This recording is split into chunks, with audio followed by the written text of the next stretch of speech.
Before we jump into today's episode, I want to share something that I am so excited about. My membership, the Embodied Woman Collective, is officially open, and we are about to have our very first live Lagani Embodiment Method session on June 15th. If you've been following my work for a while, you know that embodiment is really at the center of everything I do because, in my experience, information does not transform us. You can understand your patterns, you can know exactly why you do what you do, and you can read all the books and listen to all the podcasts and consume all the content, but if your body never has a new experience, life doesn't actually change. And that is why I created the Lagani Embodiment Method. This method is built around the idea that the body is a garden. It's not something to fix, and it's not something that's broken or that needs repairing. A garden is something that we tend.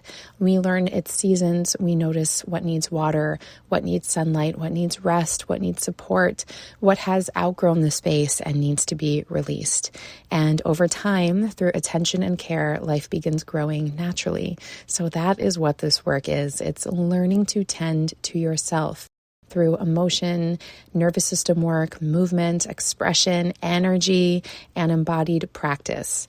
And it's not to become someone else, but it's to create the conditions for what is already within you to grow. Inside the Embodied Woman Collective, we gather live 3 times each month.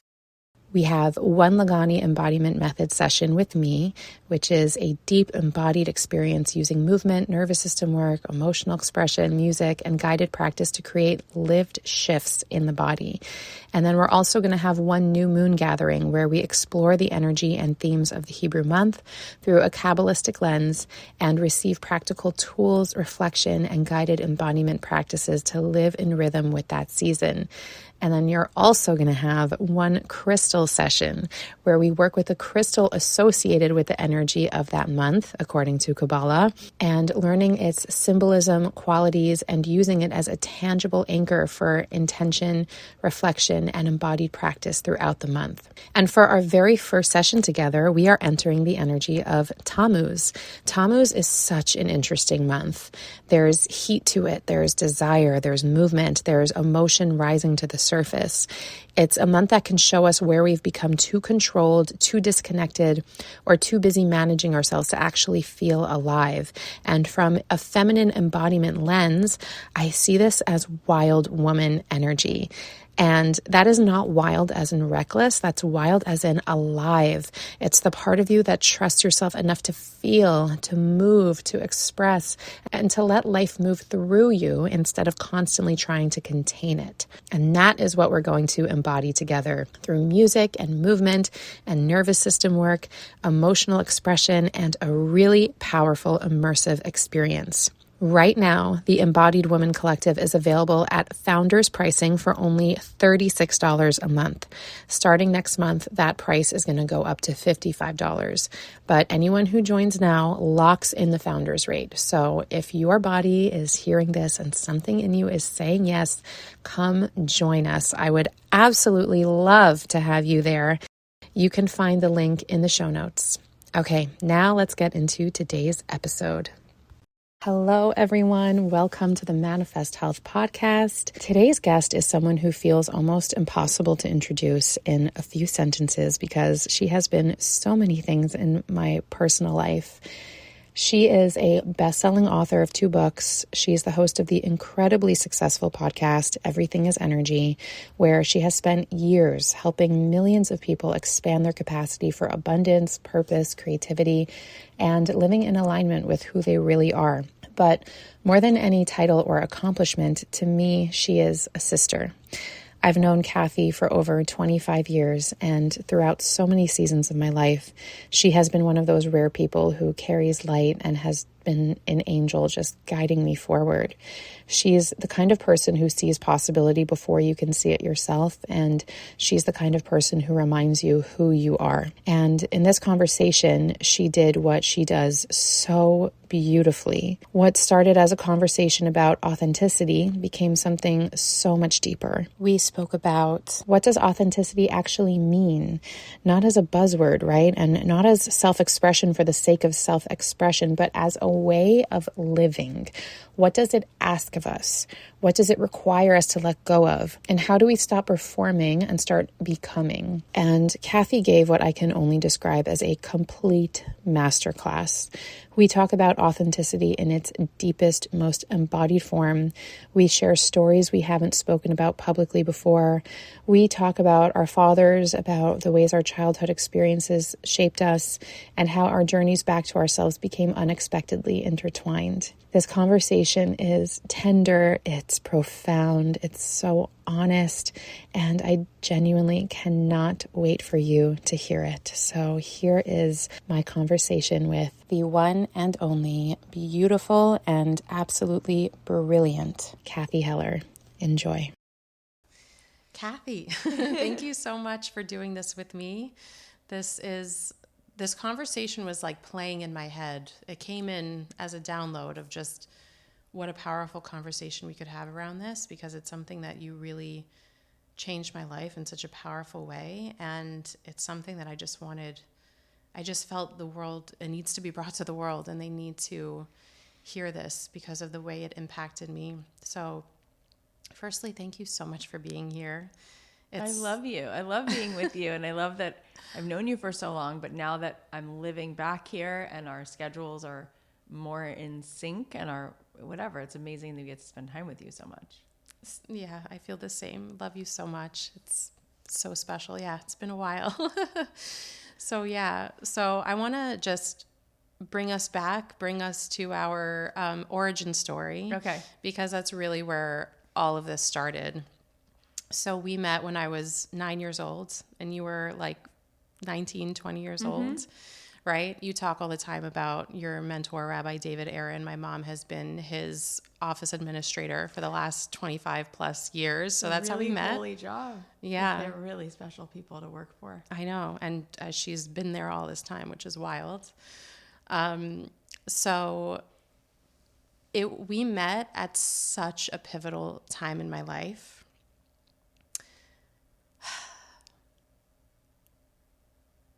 So back then my mom got that job because that's when my parents got divorced. And at that time it was this crazy, like, life just flipped on its head, changed. I had no idea what was going on. It was scary. My dad just changed overnight and became a completely different person. And suddenly it was me, my mom, and my sister, and it was just this house of 3 girls. And we met you, and it was you and your mom and your sister. And you guys came over, and we did like holidays together and Shabbases. And it was this like wild, miraculous thing for me, because you came in with your story. You guys were telling us of how you went through what we went through. And at the time, I didn't even know anyone else who had divorced parents, and there was no one I could talk to. There was no way for me to even understand what was going on. And herein comes these 2 young women who were just able to show me, like, give me a glimpse of my own future, I felt like, and show me that it's going to be okay. And since then, it's like you were this guardian angel in my life. And I felt especially connected to you because we were both the younger sisters, both with a darker hair. Lighter hair. Yeah. Yeah, like there was just this connection. And I thought you were so cool. You and your sister were the first people I met who could sing. And I thought that was like the most amazing thing ever. You guys gave us a videotape of you guys singing. I would watch like a million times. Gosh, you remember that so tape? Cute. Yeah. Oh my God. I remember the haircuts we had more than the singing. That was hilarious. There were such perfect 90s haircuts. Yeah, they totally. were perfect. So, and even since then, you always continued to be like this guardian angel in my life. We saw each other a few times over the years because you moved to Israel and then you moved to LA. So we saw each other in Israel once. And then after I was married for a year, I moved to LA. You were like one of 2 people I knew there. You were like the first person I reached out to, and you introduced me to so many people and just helped me like start there and get on my feet there in that way. And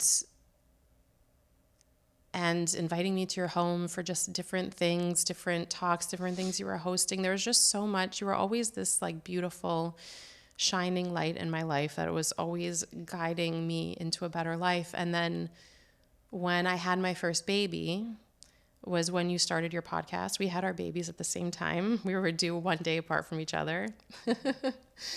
and then I went through, postpartum depression, and that was another, just like I didn't know what was going on in my life. Everything flipped and it was so intense. And I remember seeing that you released your podcast. I didn't think it really applied to me because at that time it was don't keep your day job. And I'm like, this really has nothing to do with me. But I wanted to listen to it to support you and see what you were up to, And I fell in love with it. And not only did I fall in love with it, because I was in such a hole of postpartum depression, all of the magic you shared in your show became my light in that time. And it was one of the biggest things that truly pulled me out of that depression and back into myself. And then again, years later, a few years ago, I was on my healing journey and I was going to be interviewed for the first time on a podcast that had a larger audience. And it was the first time I was sharing my story publicly. And I was freaking out about sharing personal details about my family. I was feeling like riddled with guilt. Like, how can I share about them and, the way they are and what they put me through? And I remember I reached out to you and I asked you, I was like, how do you do this? How do you share the truth about the things you went through when you have to talk about other people? And you sent me back this like 10-minute voice note that was like a masterclass in authenticity.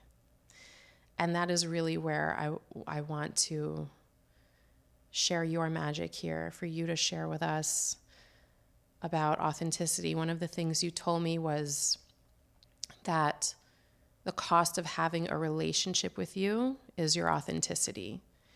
And that has been medicine for me until this day. It's something that constantly comes up as I continue to go through new layers of the healing journey, right? And get to new levels of authenticity and becoming aware of deeper blocks I wasn't aware of that was blocking me from it.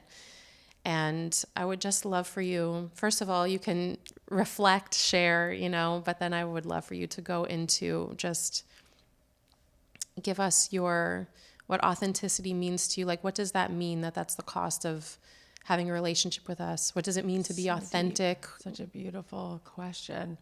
And I'm asked so many things all the time, but not that. But of course, you being so determined to get to the deepest essence of why we're here, like that is your question, right? Like most people say to me, how can I manifest the most abundance, And you're saying, how can I understand true authenticity in the deepest way possible? And I just want to say, what you just shared, it brought me to tears multiple times. And first of all, you're so loving and you're so lovable and you're so generous and adorable and wise and stunning and all those things. Those words come out of my mouth effortlessly. But it's so touching to me to think that I could provide those moments for you. And you just like took me through so many decades of our lives. And I also just want to acknowledge that when we met, and I had, my parents split up when I was like, I guess around the age, a little older than you were, like 13, 14.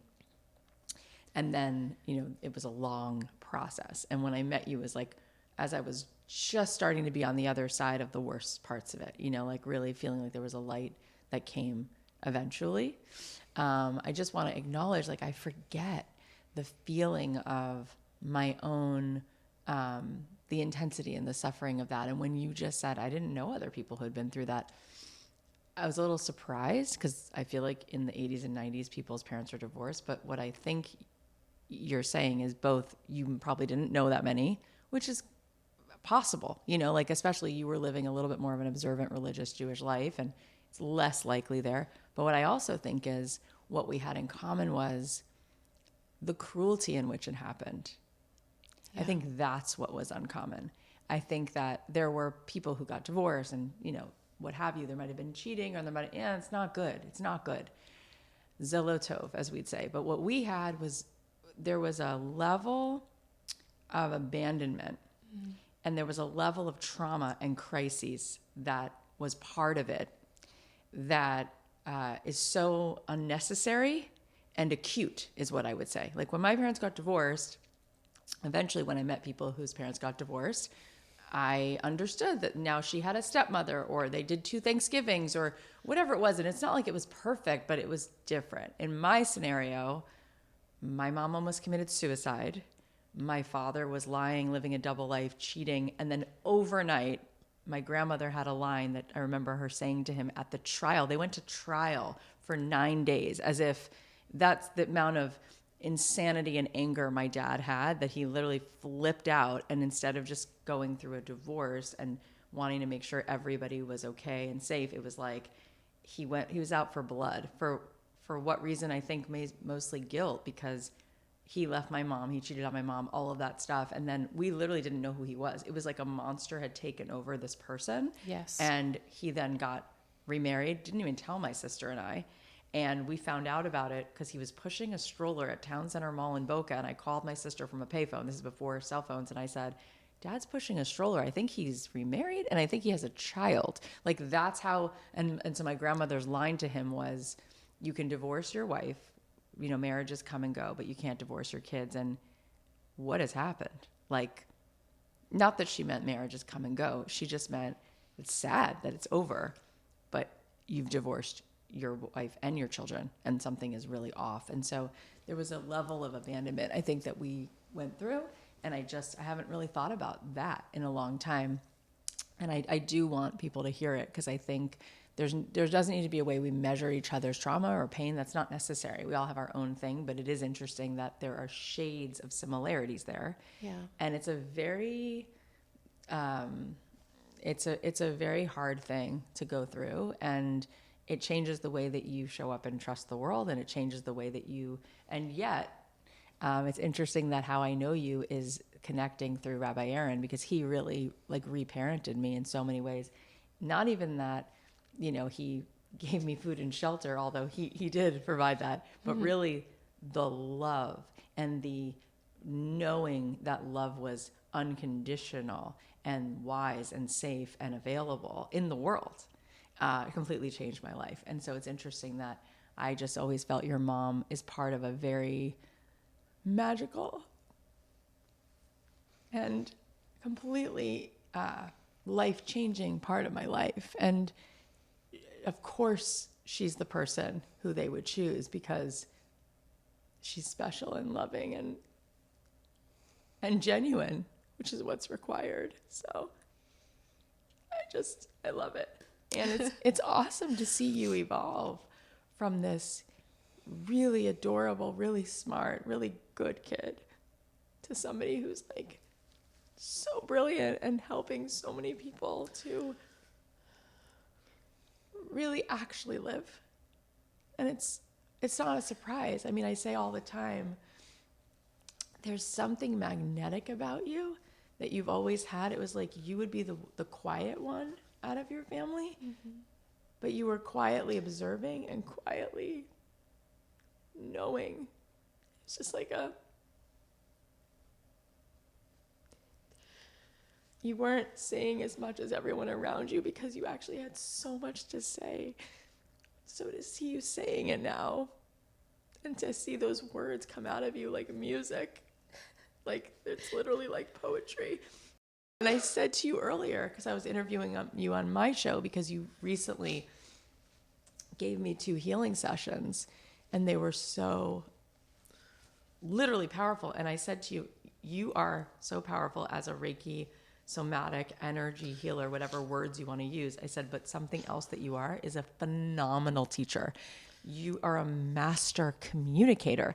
I've been studying and reading all of these books and doing all of these things for 20 years. And when you describe and discuss both the emotional components and the layers of understanding with the science, it makes so much sense. You're so good at connecting dots and making things make sense. And part of it is You are so unaffected as a person. You are so loving that love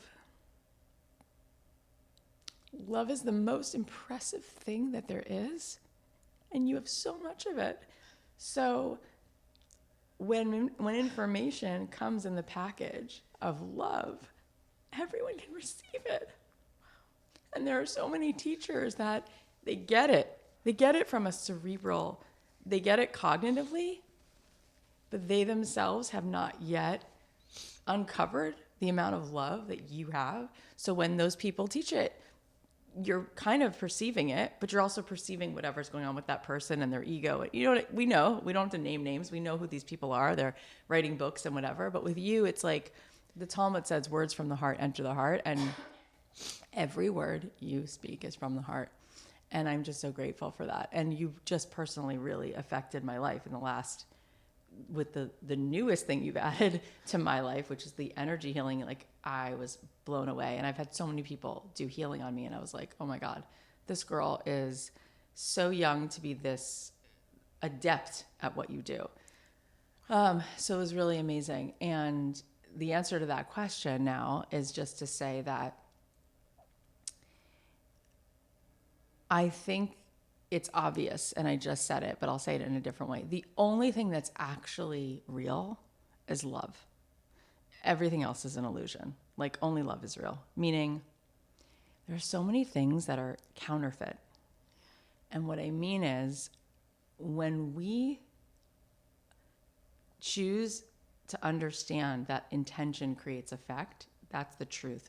So when we choose to come from love, the love is what's felt. And therefore, you are safe to be authentic. Meaning, if you're really loving and you want to be honest in a relationship or in a moment and just say what's true for you, it will be received with the love that you intended it. Not to say the person might not get triggered, they might not like it, whatever happens might happen. But there's a level of when the intention is coming from what is for the highest and best for all, it's safe to be authentic, right? What I mean is, most people, they're not authentic, okay? Because my friend Mark Grove says this so well. He's like, all day long, people have a choice between authenticity and belonging. And they choose belonging because they want to belong so badly that they will be inauthentic so that the person chooses them. Then they have a bigger problem. Now they don't even belong to themselves because they abandon themselves in order to belong to the other person. So they don't belong to the other person truly, and they don't belong to themselves. And most people's relationships are inauthentic. Yeah. And Rabbi Aaron even says, what's worse than a lie is a half-truth. Because if something is a lie, eventually you go, oh, I knew it. And then it's clean. It's clear. It was false. Yeah. But if something is half true, it's confusing. You're like, whoa, now I'm caught in this stickiness because I can't quite figure it out and it's reeling me in. How many relationships do you have with someone that you've convinced yourself is a relationship, but you come home and you're exhausted, or you come home and you don't even know why you agreed to what you agreed to, and now you're deeper and deeper into these two people playing avatars who are connected to each other, but the truth of who you are is not connected to each other. And so how awesome to make a bold choice that you're going to be authentic. And then you belong to yourself, first of all. And then if somebody chooses you, they chose you. Yeah. Not some version of yourself. And so I, first of all, know years of my life of people pleasing. And what I heard someone say to me once in a therapy session, which really stuck me between the eyes, she said, people pleasing is lying. You're lying. Because if you're saying, I'm fine, but you're not, you're a liar. And I knew how she meant it. She wasn't trying to hurt my feelings. It was really helpful, actually. And I realized I don't want to be in relationships like that. And it's really fascinating because people do come to me and ask me about expansion and abundance and money and careers and growth and all this. And one of the things that's similar here is I'll say, your block to money is not a money problem. It's a resistance to being in your own power. Because the truth of the matter is money is, it's all energy. We call it different things, but it's all just, can you just receive? Can you allow yourself to receive? And what it requires to receive anything is for us to be the vessel. Mm-hmm. And when you're a vessel for something, it means you are in your power. You are connected. If you plug a lamp into the socket, but the light bulb is broken, it's not a vessel. It can't hold the light. The vessel has to be sturdy and available to hold, to receive the light. And so along the way in my journey, there have been plenty of times where I knew I was at a fork in the road of choosing to be more authentic or to keep pretending, but I knew that I might lose the relationship if I chose more authenticity. Right. And there have been plenty of times where by me showing up more as myself, certain people have left my life. And I posted recently that your vibration, meaning your resonance, your electromagnetic signature, who you are, the you of you, is the bouncer at the door of your life, because it's a good thing. If you are being authentic and you're coming from love, which is why I said that whole spiel before, because that's your side of the street being clean, right? Being authentic doesn't mean being nasty. Being authentic doesn't mean not being conscientious about what you say and then just like mouthing off. That's not being authentic. That's being reactive. What I meant is when you're coming from love and you're just saying what's true for me is this, or my preference is this, or thank you for asking, but the answer is no, or the truth is that's not how I remember the story. My truth is this. That's loving, right? When you're coming from love, someone chooses to react and respond, which is their responsibility, however they respond, that's a gift to both of you. Yeah. Because now the person gets the opportunity to say, in order to actually be in a relationship with this person, knowing who they really are, this is what's available, right? And so now I can either respond to that and we can evolve and have an even deeper intimacy. And I'll share specifically, because I know it's related to your life in some ways. I wasn't really authentic with my dad growing up because he was very volatile and kind of scary, and my parents would fight a lot. And then when he left, I wanted to have his approval, and I was very nervous that I might, be abandoned over and over again. So I would just pretzel myself into some version of myself until eventually, on some level, it was a gift that he left completely, because it actually absolved me from having to do this dance where I felt so violated because I wasn't myself all the time. Eventually, I started to walk further and further toward being more of myself, which was a battle with him, because the fight or flight response, the fawn response of being 8 years old, 4 years old, watching him be volatile and hit and all the things, I was locked into a role I played with him. So even if the air conditioning was too cold, I wouldn't say it was too cold, let alone if he would say something so nasty about my mom, even 20 years after the divorce, I wouldn't know how to speak up. Or if he would may say something demeaning to my sister, I wouldn't be able to speak up. It was hard to stomach all of that. And eventually, I got a little bit better and a little bit better and a little better. And finally, he was dying. And it was like a few months before he died. And I will say, to my credit, which is what I was giving you advice around, when I wrote my first book in 2017 or 2018, whatever it was, I told the story at the beginning of the book about things that had happened with my dad and with my mom. And I knew they might not like it. But I also knew that my intention wasn't to be gossipy. My intention wasn't to be, I just was sharing part of the story. And later I also shared other parts of the story, things that are also true, good things I got from my dad, or how proud I am of him that he was a deaf man his whole life, and things that he accomplished, and ways in which my mom was magical, but there were also ways in which her dysfunction was hard. And I shared with them, I'm going to write a book and I'm going to share my story. And they didn't love that I was going to share all of that. But again, from love, I said, I think it's actually, first of all, it's my prerogative. It's my life. Yeah. And also, I think many people will be, for the better, they'll be healed from hearing the truth, and that there's shades of gray, and we're all multidimensional, and so are you two.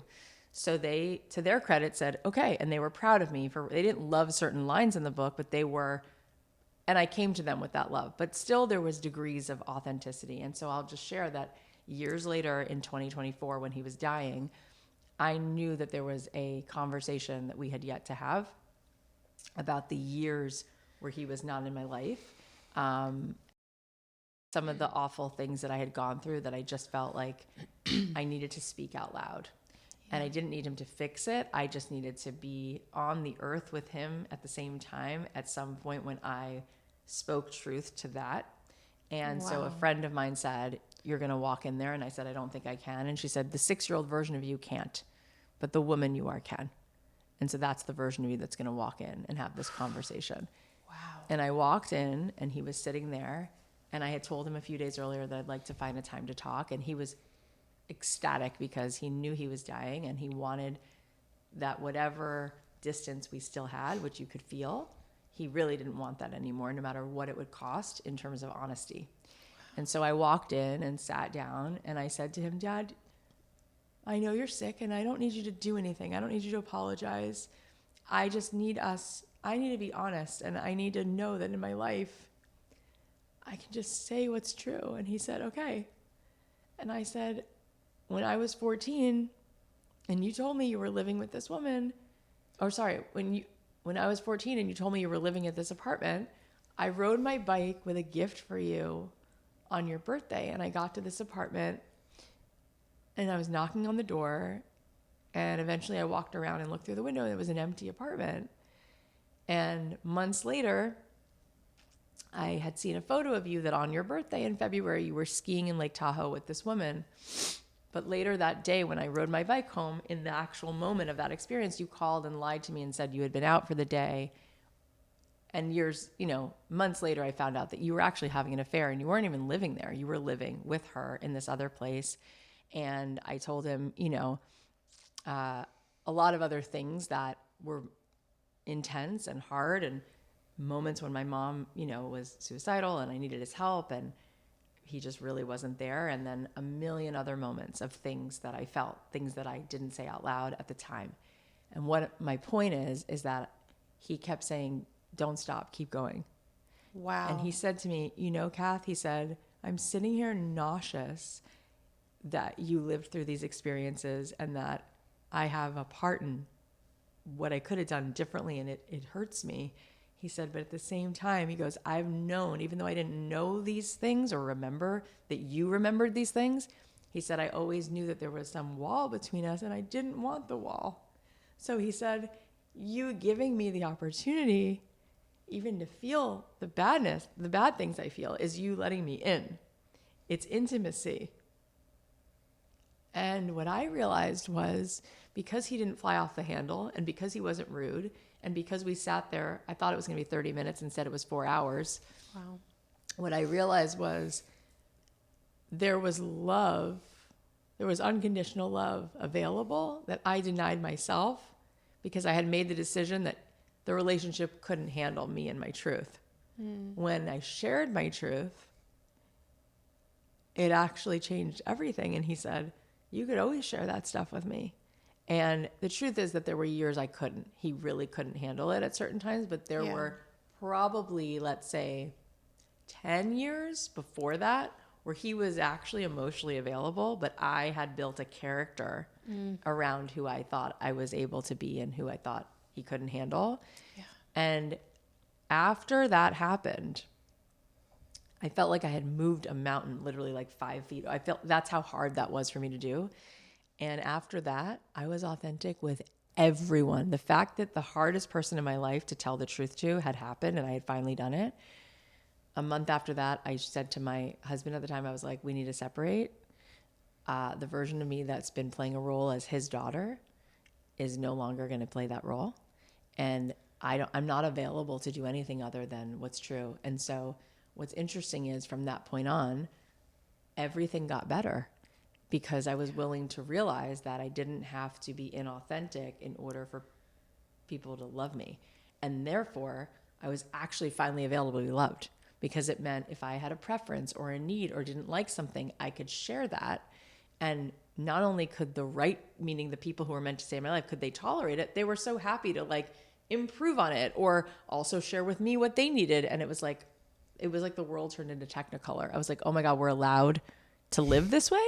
Wow. And I thought, how many people are living lives of quiet desperation because every relationship in their life is is almost scripted out of a role that you think you need to play in order to have the relationship, as opposed to giving everyone the opportunity for intimacy, which is to be like, this is who I really am. And now I can start learning what trust looks like and build something off of authenticity rather than inauthenticity. So it's a gift that you give people. And what's also amazing is the kind of human beings that will then show up in your life who can be a match for that. And you're like, oh my God, the lunch table I used to sit at was nothing compared to this one. I thought that was love. If it walks like a duck, quacks like a duck, but it wasn't love. It was all transactional, and nobody was really available to be themselves. So nobody was authentic, and we were all belonging to nothing. Yeah.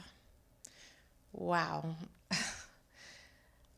First of all, thank you so much for sharing so vulnerably and all of that. Like, it's so important for people to hear because so many of us have this story. Like, so many of us, even if it's not exactly the same, we all go through such similar things. And that reframe of it's actually a gift. Yeah. And it's actually pure love. And it's such an important reframe because I just see the power in what you did, like being able to go and be authentic and speak your truth and clear the air with all these things, knowing that it may end the relationship, knowing that these, looking at it from like the nervous system perspective, the trauma perspective, you are overriding, like you built that courage that you're just now overriding your body's functioning, those protective mechanisms that it built up to keep you safe from the potential of, losing the relationship or whatever it is you're trying to protect yourself from. And to finally go and have that courage, it's so powerful. And I think just that reframe of it being the way you show love and the way you give love to others is so powerful because we have to just be okay with the fact that not everyone is necessarily going to be able to receive it. That's right.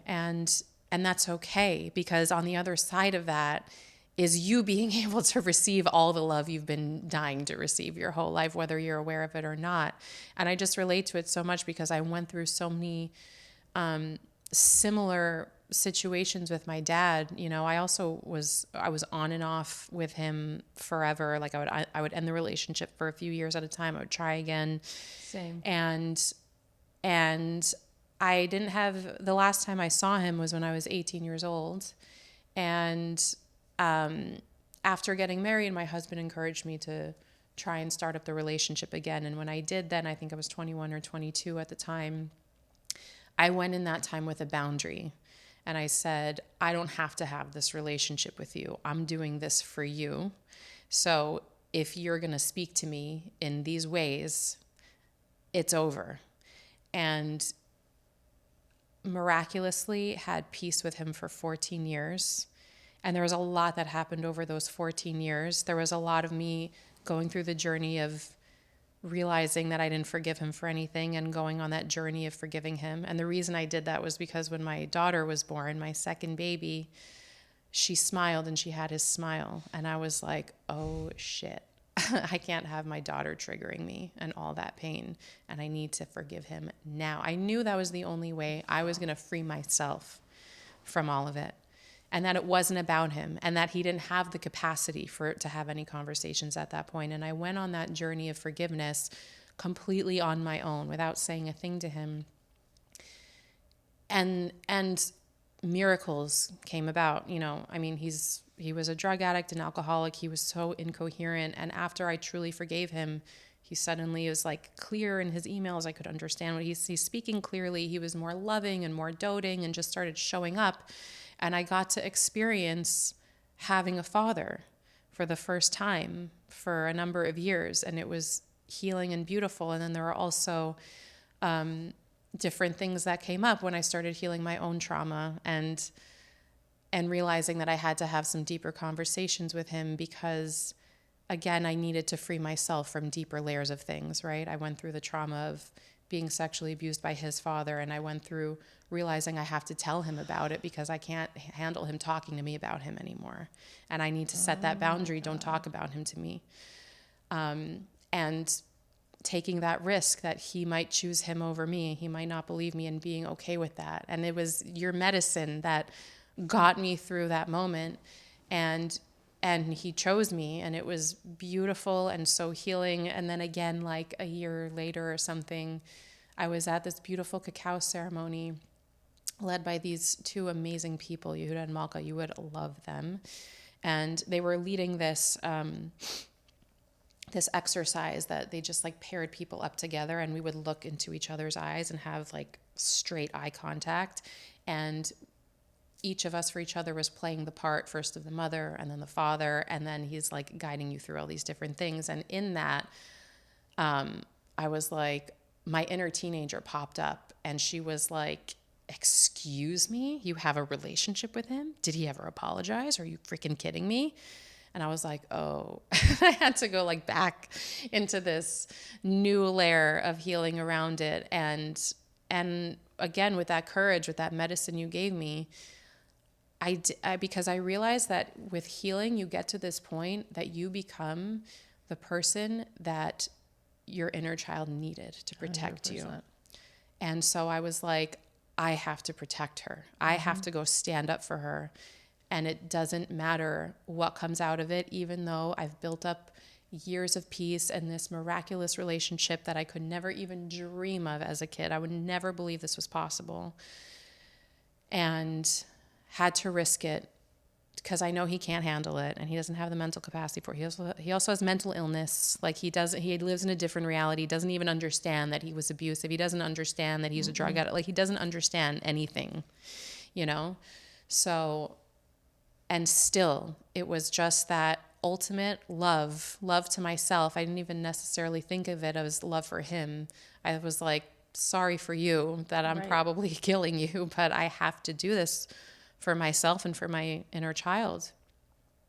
And then had hard conversations with him, and was sending voice notes back and forth. I'm sending him like podcasts, like 25 minutes of just like, and again, it was, you know, of course he couldn't even absorb the majority of what I was saying, but at the end of the day, it was like, if what you need is an apology, then I apologize.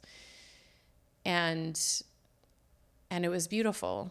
And then the even deeper layer of authenticity as our relationship went on, I ended up still having to end my relationship with him because he's just too mentally ill and went back into manic episodes and all these things. And now, as the lioness of my home and the protector of my children, I'm just like, they can't have this. No.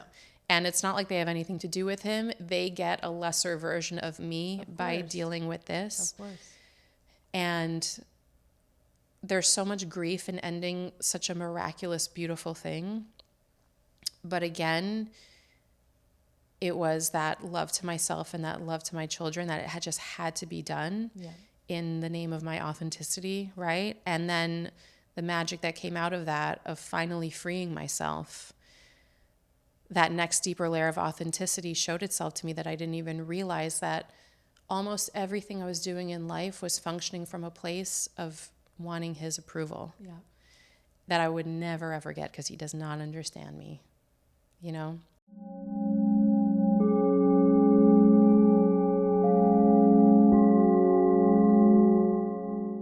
Before we jump back into the episode, I want to share something I've been creating that I'm so excited to finally release. It's the summer expanded edition of the Kabbalah Moon Journal. This edition takes us through the Hebrew months of Tammuz, Av, and Elul, the arc of summer. Tammuz invites us into relationship with desire, intensity, and seeing clearly.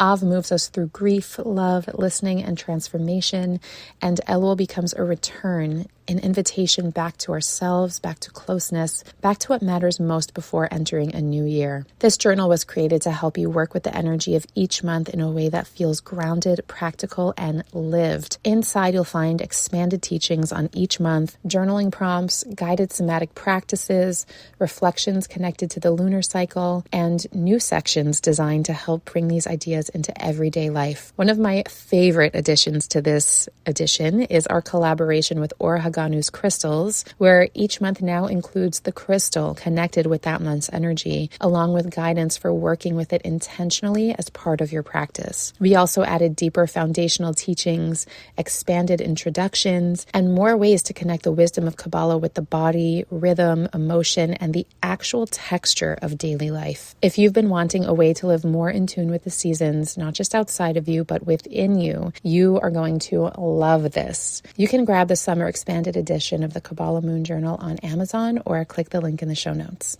Okay, let's get back to the conversation.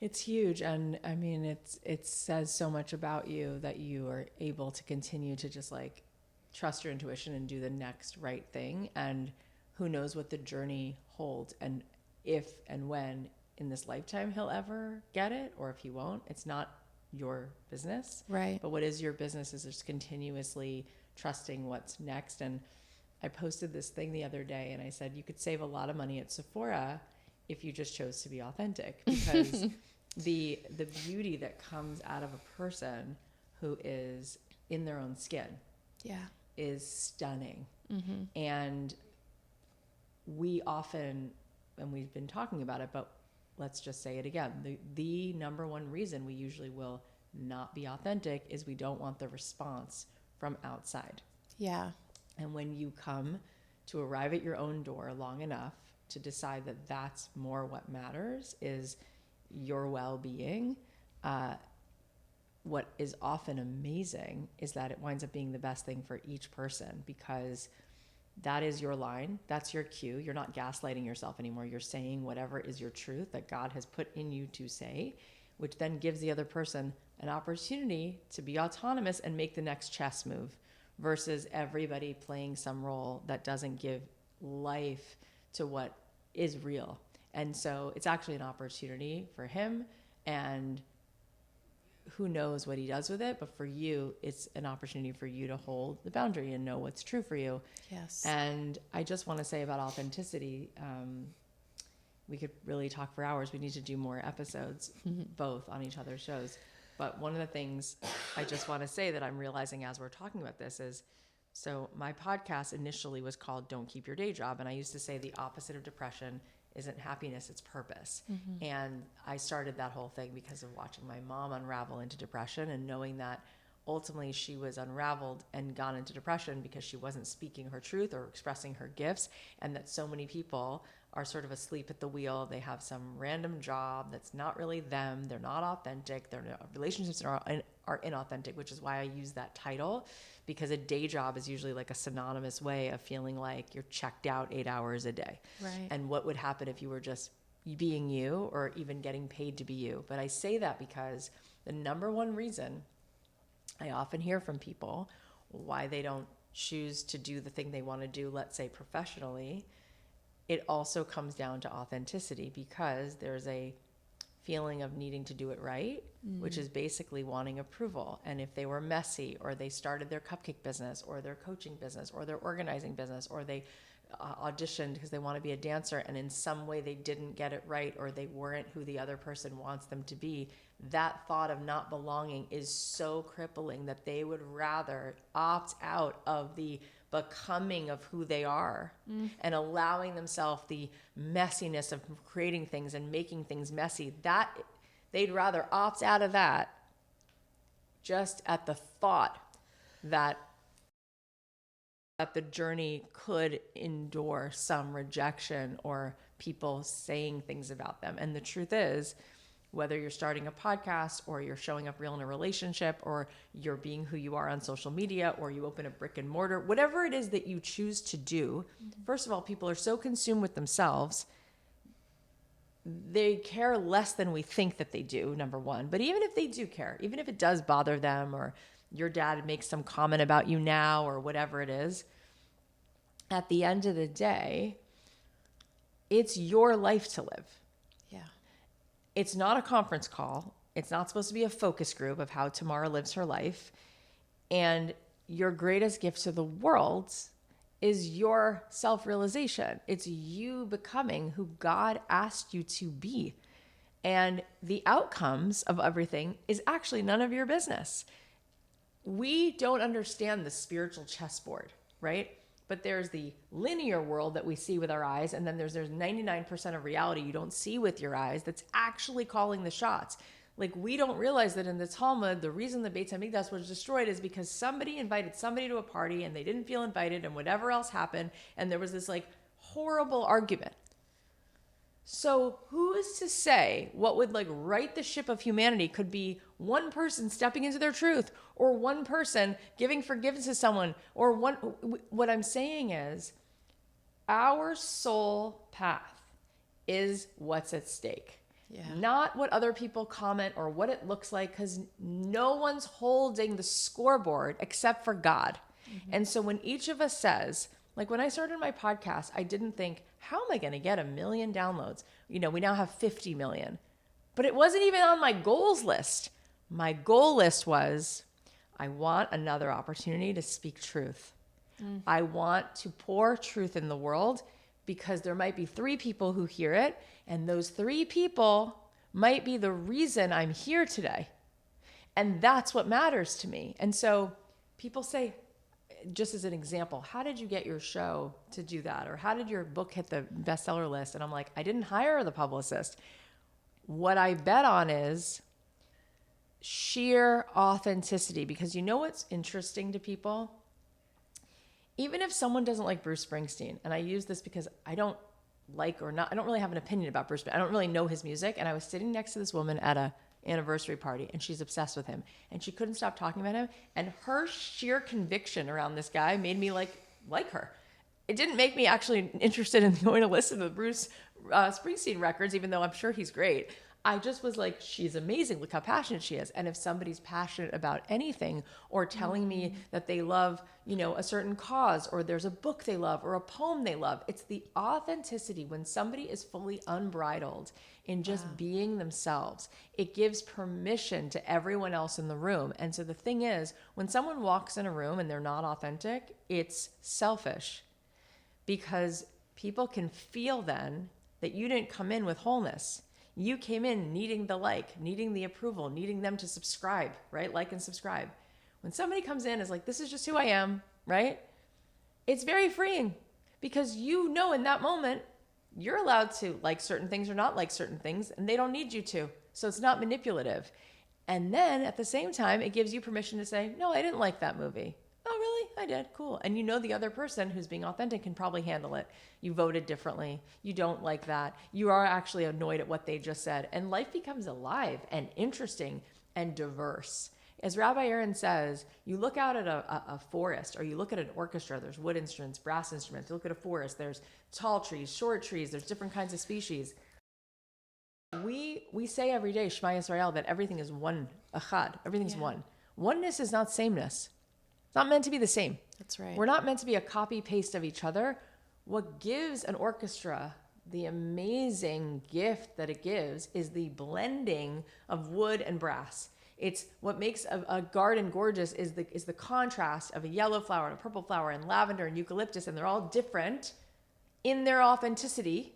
And then together they make something that's greater than the sum of the parts. But if you want to think that in order to be in the garden, you have to just copy paste and be the other person, it's not beautiful at all. And it's hard to digest, right? But when something is standing in its authenticity with love, and what it's really then saying is, if I'm this authentic, by virtue of my wholeness, I'm going to allow you to be you, right? Yeah. Doesn't mean I like it.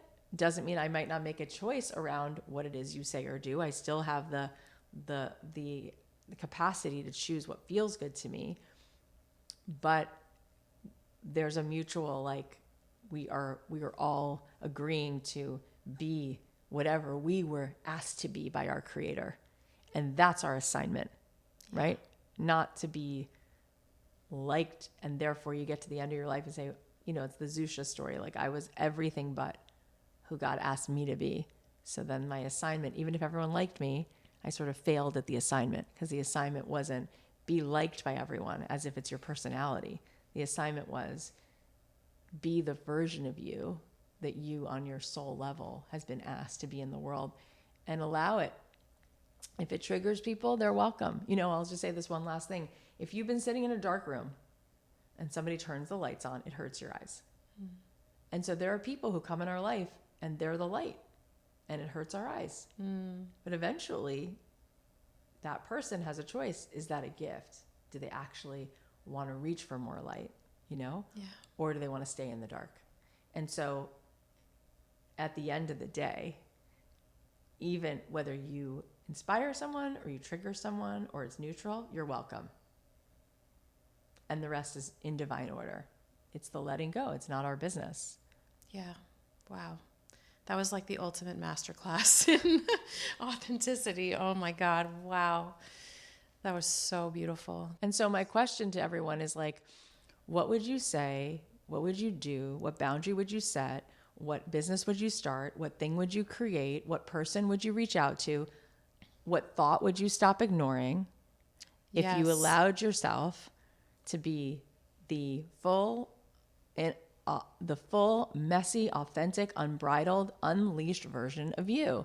You're like, well, if authenticity was really now my new mission statement, I would say what I felt, text that person back, tell that person, I'm sorry, but the answer is actually no.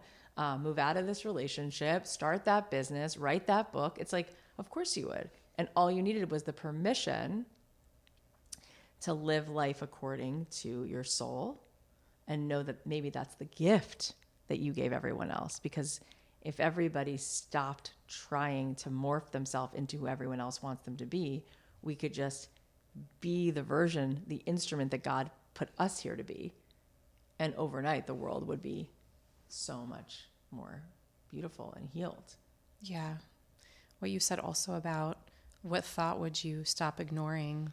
That's like the biggest one, because I remember having a session with a client a few years ago, and she was, in the beginning of our sessions, like asking about how, like what do you get out of the healing? Like what comes? And one of the things I was explaining was authenticity, about being your authentic self, being true to yourself. And she was very triggered by that. She's like, but like, I don't feel like I'm not authentic, and I was trying to explain to her how, like, it's not about you're not you, and, but exactly that. What thoughts are you ignoring? There's so many things obviously in her life she was not okay with that needed big change, because you're not being authentic to yourself about those things. What are the things that you need to change, which takes tremendous courage, because there's such big fear, especially when it comes to big things like changing your relationship but the beautiful thing, and you spoke to this also, is like the intimacy that gets created, because in your relationships, when you stay true to your authenticity,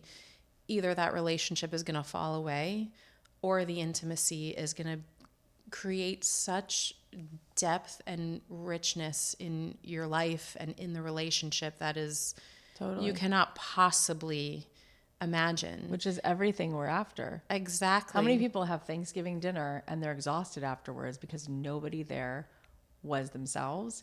And how much better would it be, even if it meant 3 people would storm out, right? Yeah. But you'd have the other 4 people and you'd have a real conversation, or those 3 people who stormed out come back a year later and everyone's on it. You know what I mean? Like, it's just, we had a Shabbat at my house once, and there was something on my wall that talked about love, and somebody said to me, oh, that's so beautiful. And I said, oh, my therapist, this and that. I mentioned something about therapy, and long story short, there were 4 couples at the table. It turned out that there were 2, a meth addict and a heroin addict, sitting with us. Like, people I knew who I didn't know were going through that. We had an 8-hour lunch. It was the best lunch I've ever had. Wow. People were talking about it for weeks after that we had created that space, all because I opened the door and said something about therapy. And we wound up having this conversation, and I thought, God, how many people have walked right past deep, amazing insights because we shut the door to having like a bigger conversation. We're afraid of being judged. When you stop judging yourself and you stop judging other people, you can just say what is.